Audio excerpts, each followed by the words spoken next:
and Damon Hill exits the chicane and wins the Japanese Grand Prix. And I've got to stop because I've got a lump in my throat.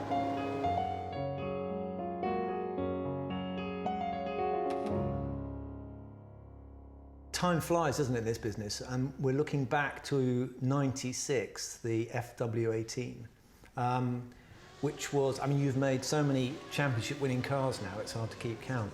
But that was a peach of a car that you gave me. What do you remember about that year? It was one of the most enjoyable years in motor racing for me, I think. It's a culmination of many things. '95, obviously, been a disappointment in truth. I think the car had good pace, but we had reliability problems. You and David had a few misdemeanours, let's say. It wasn't all our fault. No, I'd say reliability as well. Yeah. So it's a championship that kind of, I feel, kind of slipped by. We could have had a proper crack at that one, it didn't work out. End of '95, we got a gearbox on the back end of the car which allowed the diffuser that I'd wanted from the start of '95 to be packaged. And that the 17B, I think was a very quick car from the last couple of races.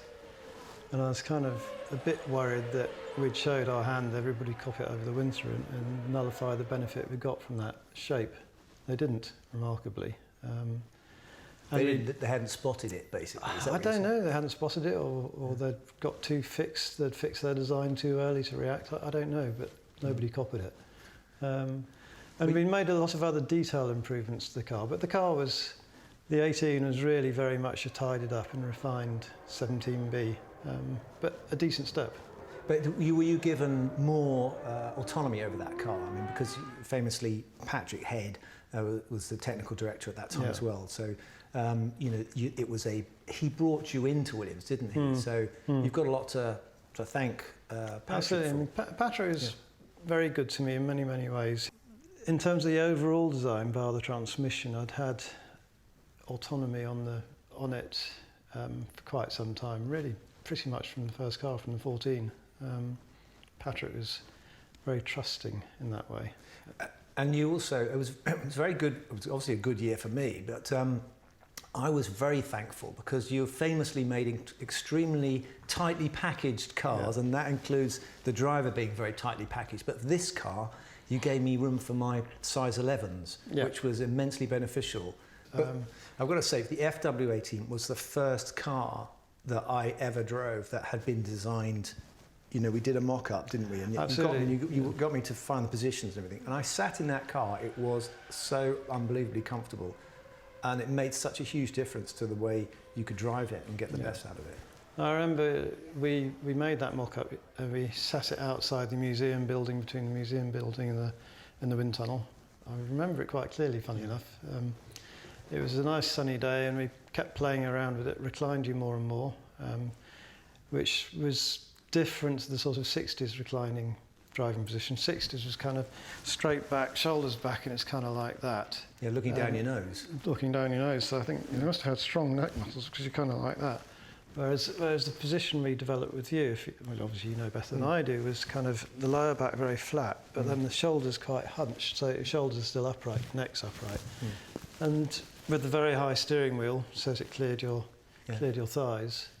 And then to clear the size 11s or whatever they are, then we actually moved all the front suspension internals rearwards. And then, so the tub kind of dipped down above your shins and then came back up again to accommodate your toes. Gave you all the space you wanted. It was a relatively easy championship once we got to kind of Montreal mark. Yeah. It looked fairly set that one of you two was going to win. The other aspect of it that made it particularly enjoyable for me was that I was effectively your race engineer that year. Yes. Which I hadn't been a race engineer since my IndyCar days.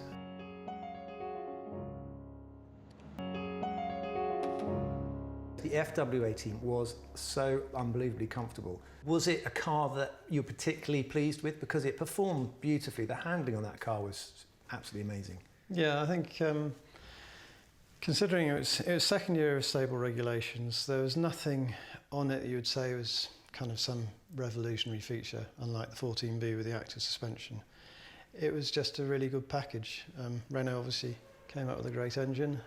I think it's fair to say we had the best engine from the Renault, but obviously our main rivals, Benetton and Schumacher, had the same engine. We got the aero package right, we got the mechanical package right, we got you comfortable. Got me comfortable. And you had Jacques Villeneuve as the rookie to F1. I mean, it was the first F1 car he'd really driven. He got given a bit of a peach, didn't he, to start with? Well, the first thing about Jacques, of course, is he liked a really scruffy cockpit. And it always looked like a dog's dinner. He's got tank tape and bits of foam and stuff wedged everywhere. Which you don't like? You don't like? It seems a bit of a shame when he got this beautifully engineered car, and then exactly, and sort of the scruffy overalls, didn't he? But sort of bringing grunge to Formula One. But I remember he used to like ridiculous roll bars. Yeah, he started off wanting these ridiculously stiff rear anti-roll bars in particular. Gradually kind of came away from that. He had a different driving style to you and all your teammates, DC or whoever it might have been. It obviously worked for him. And in the first race, I think, obviously he led the first race in Melbourne. I guess he jumped you off the start, I think, didn't he? No, he got pole position. He did get pole position? Yes, he did, yeah. So I had to follow him for a bit. And then we had a leaking oil. You got covered in oil. I got covered. Maybe he damaged it going off, but whatever. So the first race went to me, and I went on to win.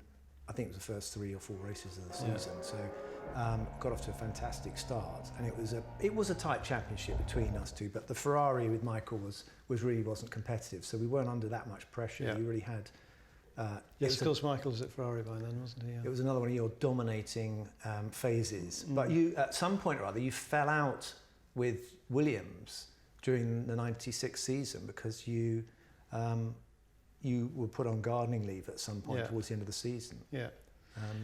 It's a combination of a whole load of things. I mean, first of all, talking about the season, I think, as I said, the car turned out to perform very well, and it was therefore actually quite one of those low pressure seasons where you know by kind of 5 or 6 races in, unless you make a complete something, then you're going to win the championship. Which is not out of the question. Which is always possible, of course. But it was a relatively easy championship once we got to kind of Montreal mark. Yeah. It looked fairly set that one of you two was going to win. The other aspect of it that made it particularly enjoyable for me was that I was effectively all race engineer that year. Yes. Which I hadn't been a race engineer since my IndyCar days. I think it's one of the most enjoyable things, part of this, is actually working on how to get the best handling and discussing the car. And then when you've got some setup and you go out and it works, it's very rewarding. It's very rewarding. And we obviously developed the setup. We ran a similar setup, funnily enough, to what I've always tried to use since, which is quite a high rear ride height, so lots of rake. Yeah. And quite soft rear springs. Well, you've definitely gone up on the rate now, haven't you? I mean, it's ridiculous. The car looks like it's like a wheelbarrow. It's just chasing downforce. And it's a very efficient downforce.